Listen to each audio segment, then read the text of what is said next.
பழனிசாமி கிட்ட விமல் கேக்குறாரு, எப்ப மாமா கல்யாணம் பண்ணிக்க போறீங்க?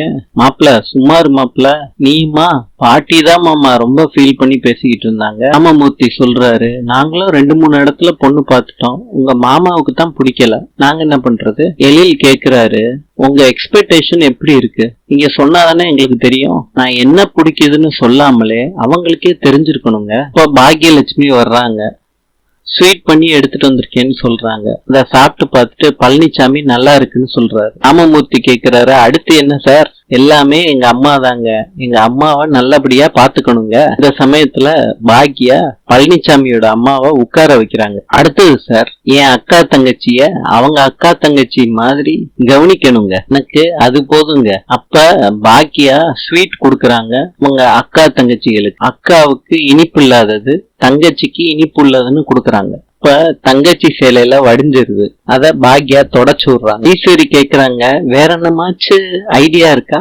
சார் அப்படின்னு கேக்குறாங்க. இப்ப பழனிசாமி சொல்றாரு, என் மண்டைக்குள்ள அவங்கள பார்த்தோன்னே லைட் எரியணும். பாக்யா இருந்த ரூம்ல பவர் போச்சு, சொன்ன டயத்துல பவர் வந்துருச்சு, லைட் எல்லாம் எரியுது. என்ன மாமா உங்க தலையில லைட் எரியணும்னு சொன்னீங்க, நான் போட்ட சீரியல் லைட் எல்லாம் எரியுதே மாமா.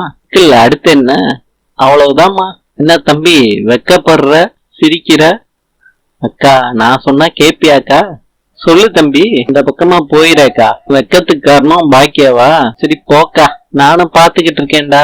பழனிசாமியோட அம்மா இவ்வளவு நேரம் எங்க கூட இருந்தது எனக்கு சந்தோஷமா இருக்கு. இந்த சமையலுக்கான பணம்னு சொல்லி குடுக்கறாங்க. அம்மா வேணாம்மா, இது என்னோட பிறந்த நாள் பரிசா இருக்கட்டுமே. சரிம்மா நாங்க கிளம்புறோம்னு எல்லாரும் கிளம்புறாங்க. பழனிசாமி கிட்ட அம்மா கேக்குறாங்க, பாக்யா உனக்கு பிடிச்சிருக்கா? மேடத்துக்கு நிறைய வளர்ந்த பசங்கள்லாம் இருக்காங்க, அதனால உனக்கு ஏதாவது பிரச்சனையா?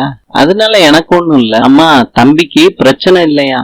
அக்கா சும்மா இருங்கக்கா, மேடம் ஏதாவது நினைச்சுக்க போறாங்க, நீங்க நான் சொல்ற முடிய அமைதியா இருங்க. எழில் கிட்ட பாக்யா சொல்றாங்க, பொண்ணை பார்க்கலாம், பேசி பார்க்கலாம், சம்மதிச்சாங்கன்னா நான் பழனிசாமி கிட்ட நான் பேசிக்கிறேன், அவரு என் மேல ரொம்ப மதிப்பு வச்சிருக்காரு. நாளை சந்திக்கலாம். இன்று சைப்ரஸின் நாணயம் யூரோ, நாளை பார்க்கலாம்.